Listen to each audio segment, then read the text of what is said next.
Ελάτε. 5 λεπτά με ανοχή, κύριε Ζερδέλη, και θα δούμε. Κύριε Πρόεδρε, θα παρακαλούσα να έχω τα 2 λεπτά επιπλέον ως νησιώτης βουλευτής, αν είναι δυνατόν. Κύριε Πρόεδρε, κύριοι συνάδελφοι, πριν από κάποια χρόνια στην Αγγλία, θα αρχίσουμε μια ιστορία. Ένας μαθητής άρχισε σημαντικά να πάει στο σχολείο. Στην ερώτηση του εκπαιδευτικού για την αιτία της αργοπορίας του, είπε «Ήρθα με τα πόδια. Είμαι ο γιος του φαροφύλακα. Το λεωφορείο δεν περνά από το φάρο».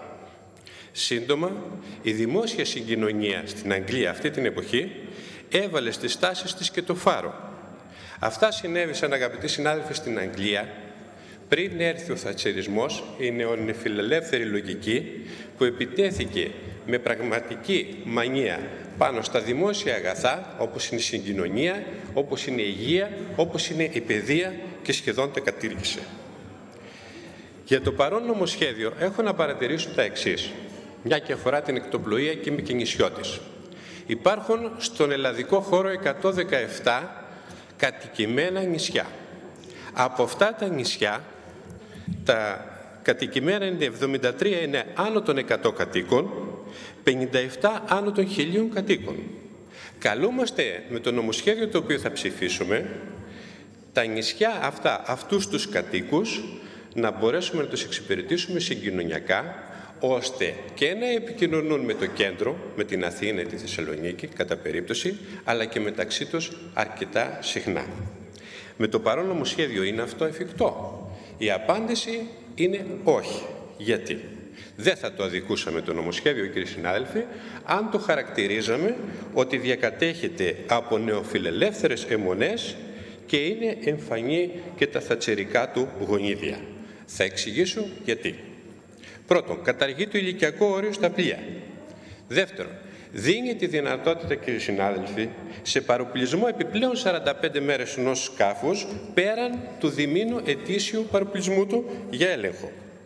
Προωθεί τις ατομικές συμβάσεις στα ποντοπόρα πλοία άνω των 3.000 κόρων και στα σκάφη της αναψυχής.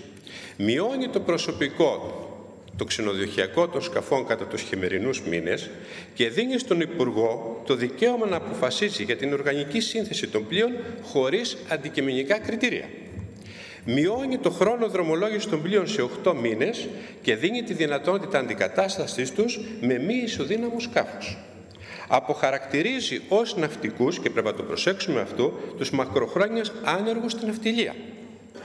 Ιδιωτικοποιεί τα λιμάνια και μετατρέπει τα λιμενικά ταμεία σε ανώνυμες εταιρείες. Στρατικοποιεί το λιμενικό σώμα και κατ' επέκταση του Υπουργείου Εμπορικής Ναυτιλίας.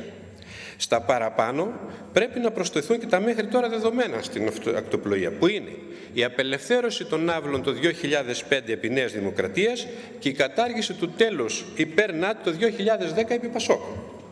Το πρώτο είχε ως αποτέλεσμα τη σημαντική αύξηση της τιμής των εισιτηρίων, ακόμα και στα λεγόμενες ελεύθερα τμήματα των επιδοτούμενων γραμμών.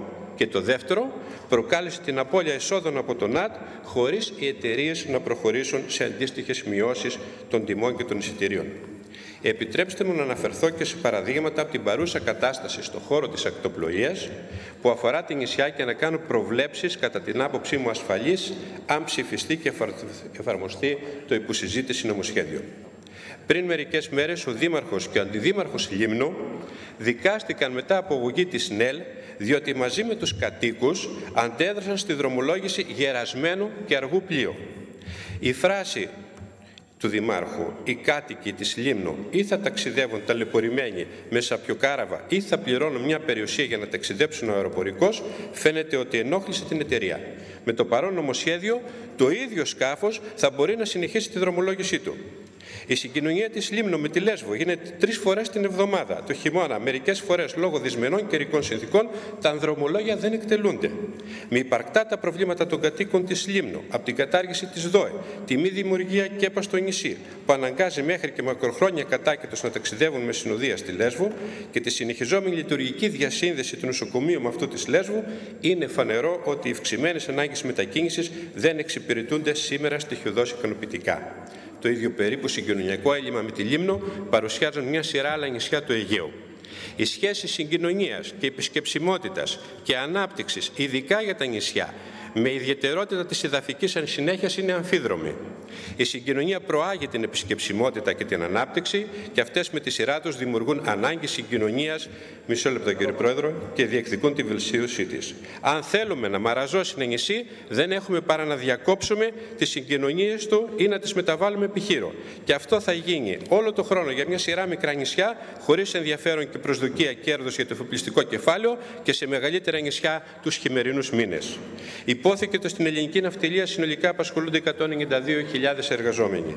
Μένει να μετρήσουμε πόσοι θα μείνουν αν ψηφιστεί και εφαρμοστεί το νομοσχέδιο αυτό σε εύλογο χρονικό διάστημα. Όσον αφορά την ιδιωτικοποίηση των λιμένων, έχω να παρατηρήσω ότι το ενδιαφέρον των επενδυτών θα είναι μειωμένο ως μηδενικό για λιμένες μικρών νησιών όπως το Αγίου Ευστρατείου, και σε μεγαλύτερα νησιά με 2 λιμένες όπως η Ικαρία θα οδηγήσει σε υποβάθμιση του ενός εξ αυτών που ο επενδυτής δεν θα επιλέξει και θα συντηρηθεί από το αδιάφορο δημόσιο.